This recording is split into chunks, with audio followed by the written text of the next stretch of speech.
Hello, dear friends. We are now in my workshop, which I am just starting to set up. In front of you is an amazing measuring instrument, the OL 1600. I talked about it in my previous videos when I tested its functionality. If you are interested in measuring deviations from straightness along a line up to 1600 millimeters with an accuracy of 1 micron, feel free to check out that earlier material. Now I want to place this rather large instrument near this wall. It will be convenient to use here. The brackets for supporting the instrument will be attached to the wall, so this bulky device won't take up too much space, and the floor underneath will remain free. The brackets will be fixed to the wall using anchors. This is a fairly heavy instrument, of course, so the anchors must be very reliable and strong. These anchors and the method of installing them are quite simple. There's no real innovation here. But just in case, I want to show how I make and mount them. Because there are still some small but useful know-hows. I have been using this method for a very long time, and it has been tested by time. Probably everyone sometimes needs a similar anchor. Once installed, you can reliably attach anything to the wall, and when necessary, quickly remove it, leaving the wall undamaged, with only a threaded hole that is easy to make invisible. Of course, there are many ready-made anchors available for sale, including chemical ones, glued in. But this is an alternative version, slightly different, when you need maximum reliability and strength, or if you don't want to go to the store for just one or two anchors. It's especially worth noting that this anchor is fixed not by expanding the wall, but simply glued securely in the hole. It doesn't create stress in the wall material when not loaded. Another important point: the anchors are completely hidden in the wall. If you need to detach the brackets or anything else attached to them, the wall becomes flat again. Nothing protrudes. Plus, since the anchor has a nut with threads, mounting and demounting brackets or anything else is quick and easy. In a few minutes, we'll go through the method of installing these anchors.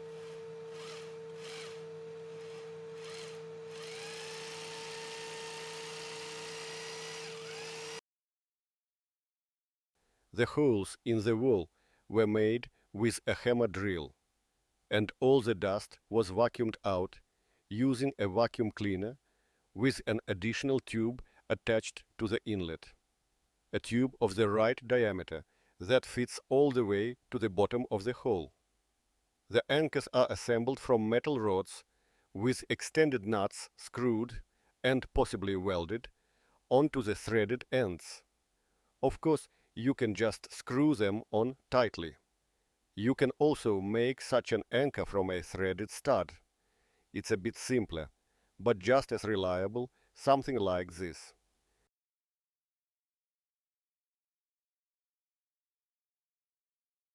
Here is everything needed for mounting a glued anchor in a wall hole. The anchors themselves, of the appropriate diameter and length for their holes, epoxy resin and its hardener, filler powder for the epoxy.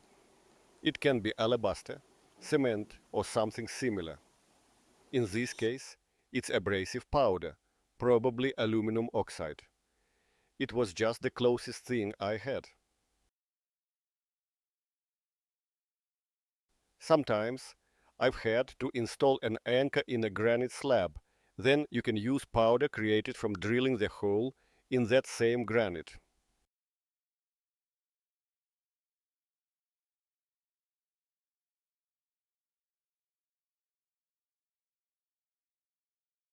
You'll also need a medical syringe with a tube instead of a needle and a ball of plasticine.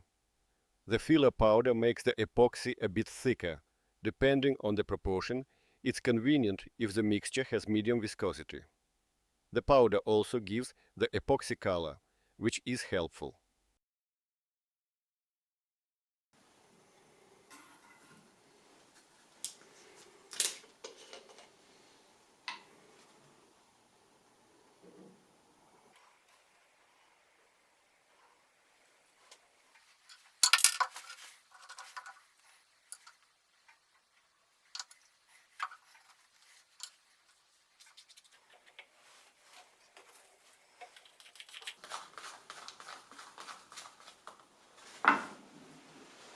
I pour the epoxy mixture into the syringe.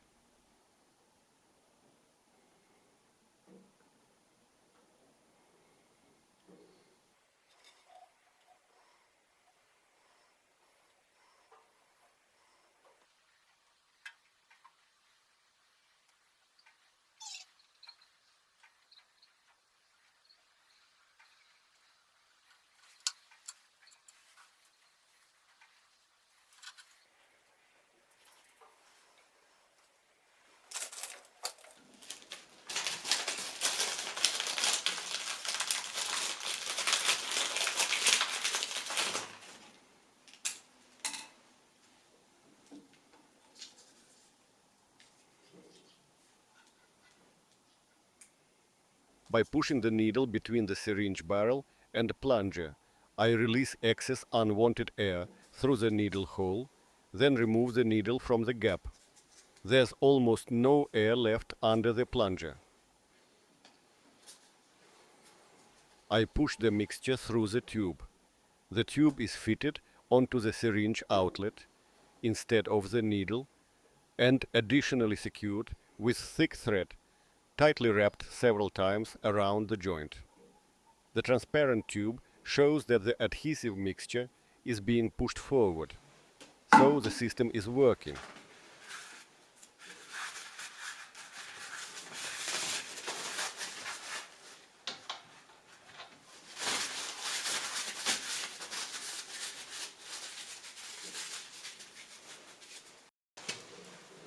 I insert the adhesive delivery tube all the way to the bottom of the hole in the wall and start squeezing the glue. It's cool in my workshop right now, so the glue is thick and hard to push. I have to apply considerable effort.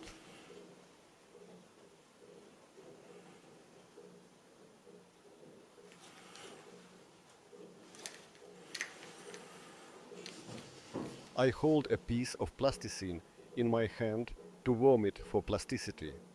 It will be needed soon, in a soft state.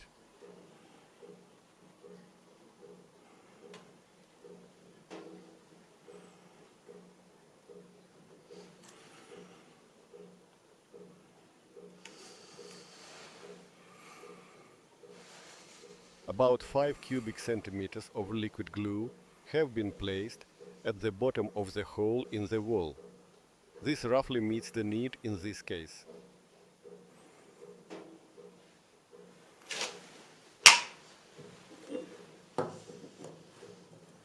Now it's time to insert the anchor into the hole. At the end of the stroke, it rests against the portion of glue. And now the anchor itself, like a piston, pushes the glue back through the narrow gap between the hole walls and the anchor. I slowly rotate the anchor as I insert it to help fully fill the gap around it.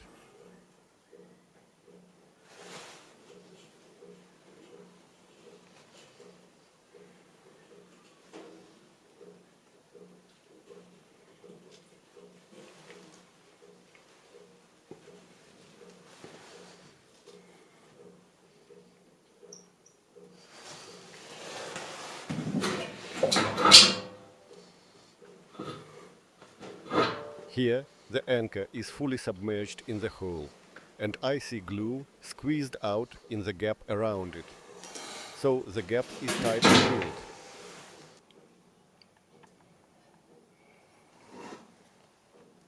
All that's left is to plug the hole with plasticine until the glue dries. The plasticine won't let it flow out.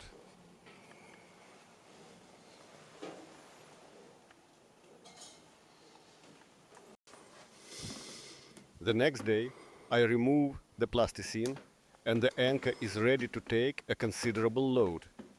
This anchor has M8 thread.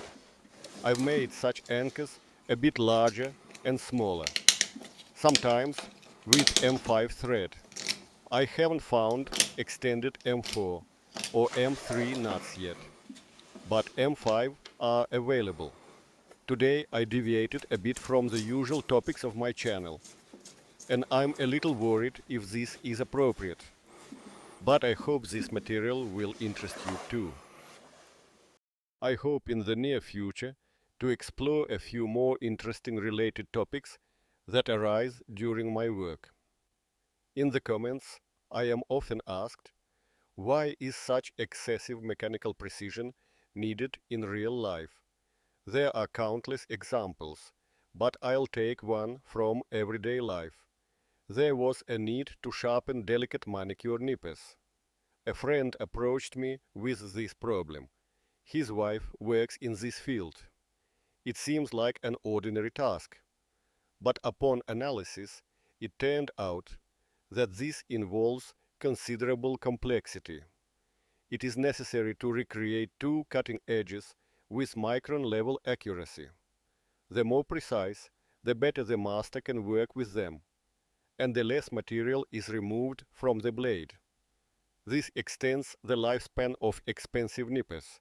They endure more sharpening cycles. These edges, by the way, not mirror symmetrical, must also be aligned to the axis of the central pin with the same micron accuracy. Probably, the manufacturer sharpens them before joining the two halves with the pin. This greatly simplifies the process. But here, already assembled and used nippers. There is a lot of material on the internet, but I did not find a single full-fledged, technologically sound method. Only vague or erroneous approaches. The task seems very interesting to me from the point of view of technical logic. So I started thinking about how it could be solved. If this is interesting to you too, primarily as a complex technical challenge, write about it in the comments. Then, little by little, we will work on this project. Here are my first rough plans for the machine to perform this work. They still need to be refined. It is precisely for solving such interesting tasks that I am creating my workshop and this YouTube channel. That is why I strive for high mechanical precision. Please support me through Patreon. I dream of covering more similar topics. There are practically unlimited interesting ones. Your help through Patreon and YouTube greatly contributes to the development of my channel and workshop. In my activity, I am seeking not so much the material aspect, but a path of creative self-realization, which will be no less useful for many of you than for me. I work selflessly, fighting difficulties, primarily for you. Thank you for watching, commenting, and liking. For the support. Goodbye.